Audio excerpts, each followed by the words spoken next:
প্রত্যেকে স্বাগত practical wisdom ফিলোসফিতে। আজকে আমাদের আলোচনার বিষয় এবিটিএ টেস্ট পেপার AC9। এখান থেকে কী কী MCQ SAQ আছে উত্তরগুলো দেখে নাও।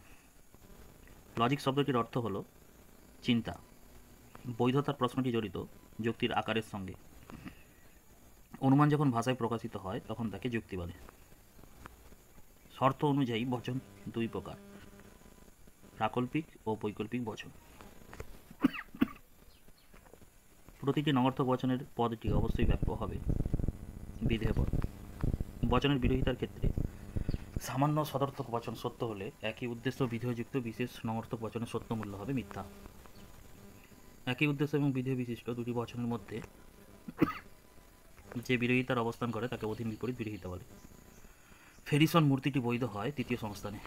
পক্ষপদ অপ্রধান আশ্রয়বাক্য ছাড়া অন্য যে স্থানে থাকে সেটা হচ্ছে সিদ্ধান্তের উদ্দেশ্য স্থানে। যদি পি তাহলে কিউ, নট কিউ অতএব পি নয়। এটি হলো বৈধ এমটি। বৈকল্পিক নিরপেক্ষণের সিদ্ধান্তটি সর্বদাই নিরপেক্ষ বচন হয়।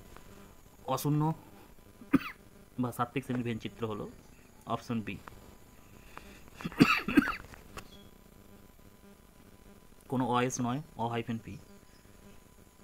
এর বুলিয়ে বাস্তব হবে S bar P bar equal to 0। অ থাকলে বার হয়। কোনো সত্যাপেক্ষ যৌগিক বচনের সত্যমূল্য নির্ভর করে অঙ্গবচন এবং যোজকের ওপর। P triple bar not P, এটা শত সত্য হবে, শত মিথ্যা হবে। দেখো, প্রথমে নট আছে, টিকে এফ করলে, এফকে টি করলে টি এফ এফ হবে, এফ এটিও এফ হবে, তাহলে শত মিথ্যা। খেলা চলবে যদি বৃষ্টি না হয়, তাহলে যদি বৃষ্টি না হয় তাহলে নট আর নাল, এটা নাল হবে, নাল এম, অপশান এ হবে। এবিটি এর সঙ্গে মিলিয়ে নিও। উপমা যুক্তির সিদ্ধান্ত সম্ভাব্যতা সর্বাপেক্ষা গুরুত্বপূর্ণ শর্তটি হলো সাদৃশ্যের প্রাসঙ্গিকতা। আরোহ অনুমানের সমস্যা হলো সামান্যীকরণ। অপসারণের সংজ্ঞা প্রদান ইত্যাদি হলো বৈজ্ঞানিক। বহু কারণবাদের সমর্থক হলেন বেইন। ভেজা কাঠে অগ্নিসংযোগ ধূম সৃষ্টির কারণ, এটি হবে পর্যাপ্ত আবশ্যিক শর্ত। মিলের মতে কারণ হলো সদর্থক নগর্থক শর্তের সমষ্টি। মিল যে পদ্ধতিতে কাকতালীয় দোষ হয় সেটি হলো ব্যতিরেকী পদ্ধতি। মিলের যে পদ্ধতিতে কার্যকারণ সহ অবস্থান থেকে পৃথক করতে পারে না সেটা হলো অন্যই পদ্ধতি। যুক্তি কাকে বলে? যে ভাষাগত কাঠামোর মধ্যে একাধিক বচন এমনভাবে যুক্ত থাকে যে এদের একটি সত্যতা এক বা একাধিক বচনের সত্যতার দ্বারা সমর্থিত হয় বা সমর্থিত হয়েছে বলে দাবি করা হয় তাকে যুক্তি বলে। বা তোমরা লিখতে পারো অনুমানের ভাষায় প্রকাশিত রূপকে যুক্তি বলে। যুক্তির বৈধতা বলতে কি বোঝো? যুক্তির বৈধতা বলতে আশ্রয়বাক্য থেকে সিদ্ধান্তের অনিবার্যভাবে নিঃসৃত হওয়াকে বোঝায়। বৈধ যুক্তিতে যুক্তি পদ্ধতির নিয়মগুলিকে যথাযথভাবে অনুসরণ করা হয় এবং বৈধ যুক্তির আশ্রয়বাক্য সত্য হলে সিদ্ধান্ত কখনোই মিথ্যা হতে পারে না। বিপরীত বিরোধিতা এবং বিরুদ্ধ বিরোধিতার মধ্যে পার্থক্য কী? বিপরীত বিরোধিতা আবদ্ধ বচন দুটি সামান্য বা সার্বিক বচন হয়ে থাকে, কিন্তু বিরুদ্ধ বিরোধিতার ক্ষেত্রে বচনগুলির মধ্যে সার্বিক এবং বিশেষ উভয় প্রকারই হয়ে থাকে। বিপরীত বিরোধিতায় বচন দুটি কেবল গুণগত পার্থক্য থাকে, একটি সদর্থক হলে অন্যটি নগর্থক হবে এবং একটি নগর্থক হলে অন্যটি সদর্থক হবে। কিন্তু বিরুদ্ধ বিরোধিতার ক্ষেত্রে বচন দুটির মধ্যে গুণ এবং পরিমাণ উভয়ের দিক থেকে পার্থক্য থাকবে। একটি বচন সদর্থক হলে অন্য বিশেষ বচনটি নগর্থক হবে, একটি বচন বিশেষ সদর্থক হলে অন্যটি সামান্য নগর্থক বচন হবে। যদি এ বচন সত্য হয় তবে বিরুদ্ধ বচনের অসম বিরোধী বচনের সত্য মূল্য কী হবে? এ বচনের বিরুদ্ধ বচন ও বচন, ও বচনের অসম বিরোধী বচন ই বচন, তাহলে এ বচন যদি সত্য হয় ই বচন মিথ্যা হবে। অধীন বিপরীত বিরোধিতা সত্য মূল্যের নিয়ম হবে দুটি অধীন বিপরীত বচনের একটি মিথ্যা হলে অনুরূপ বচনটি সত্য হবে, কিন্তু বিপরীত কথা সত্য না। ও বচনের আবর্তনের একটি উদাহরণ, ও বচনের আবর্তন সম্ভব নয় কারণ ব্যাপকতার নিয়ম লঙ্ঘন করবে। তবুও এখানে আশ্রয়বাক্য সত্য সিদ্ধান্ত মিথ্যাকে দৃষ্টান্ত দেওয়া যেতে পারে, কিন্তু সেটা অবৈধ হবে। কোনো কোনো সৎ ব্যক্তি নয় সুখী ব্যক্তি, এটা হবে সত্য, কিন্তু কোনো কোনো সুখী ব্যক্তি নয় সৎ ব্যক্তি, এটা হয়ে যাবে মিথ্যা। বিবর্তনের বৈধতার গুণ সংক্রান্ত নিয়মটা হচ্ছে আশ্রয়বাক্য এবং সিদ্ধান্ত গুণটা ভিন্ন হবে, অর্থাৎ আশ্রয়বাক্য সদর্থক হলে সিদ্ধান্ত নগর্থক হবে, আবার আশ্রয়বাক্য নগর্থক হলে সিদ্ধান্তটা সদর্থক হবে। পূর্বক অস্বীকারজনিত দোষ কখন ঘটে? ধ্বংসাত্মক প্রাকল্পিক ন্যায়ের প্রধান আশ্রয়বাক্যে পূর্বককে অস্বীকার করে সিদ্ধান্তে অনুগকে যদি অস্বীকার করা হয় তাহলে পূর্বক অস্বীকারজনিত দোষ ঘটে। গঠনমূলক প্রাকল্পিক ন্যায়ের এমপির আকারের দৃষ্টান্ত, যদি পি তাহলে কিউ, পি অতএব কিউ। আর যদি মেঘ হয় তাহলে বৃষ্টি হবে, মেঘ হয়েছে অতএব বৃষ্টি হয়েছে। একটি মিশ্র বৈকল্পিক ন্যায় অবৈধ হলে কী দোষ হবে? বিকল্প স্বীকারজনিত দোষ হবে।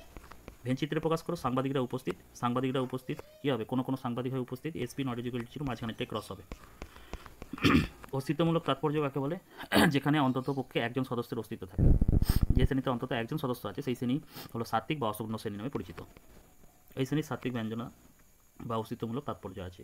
অর্থাৎ যে শ্রেণীতে একজন সদস্য অস্তিত্ব নেই সেই শ্রেণীটা আবার অতাত্ত্বিক বা শূন্যগর্ভ শ্রেণী। বহুবচনের নিরপেক্ষ বচনের বুলীয় ব্যাখ্যা কি? এসপি বা not equal to zero. P ভেল নট পি। দেখো পি এর মানটাকে যদি এফ ধরি তাহলে এফ ভেল নট এফ, এফটাকে চেঞ্জ করলে টি হলো, তাহলে ভেলের মান কী হয়? এফ এফ হয়, তাহলে এখানে কী হবে?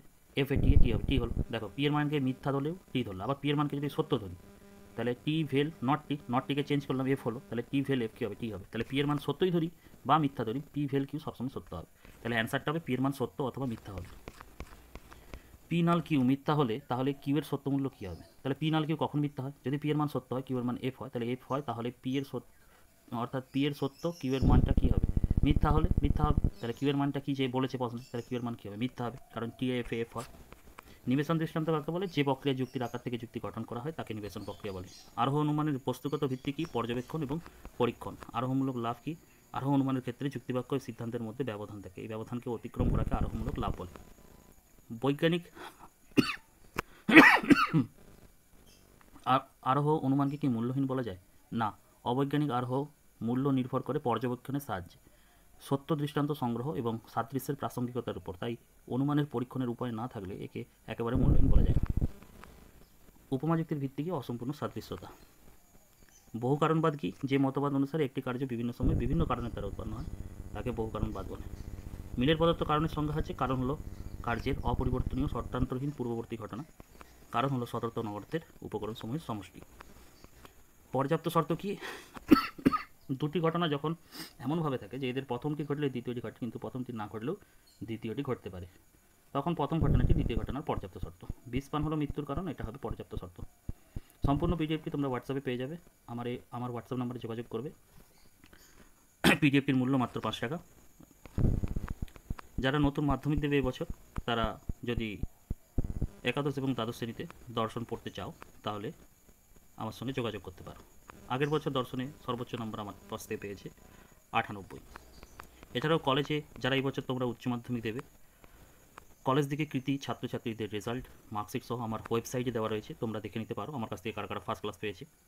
তোমরা এই লোকেশনগুলোতে আমি পড়াচ্ছি। যারা আগ্রহী ছাত্রছাত্রী পরবর্তীকালে ফিলোসফি অনার্স নিয়ে পড়াশোনা করবে অবশ্যই আমাকে যোগাযোগ করবে। ধন্যবাদ।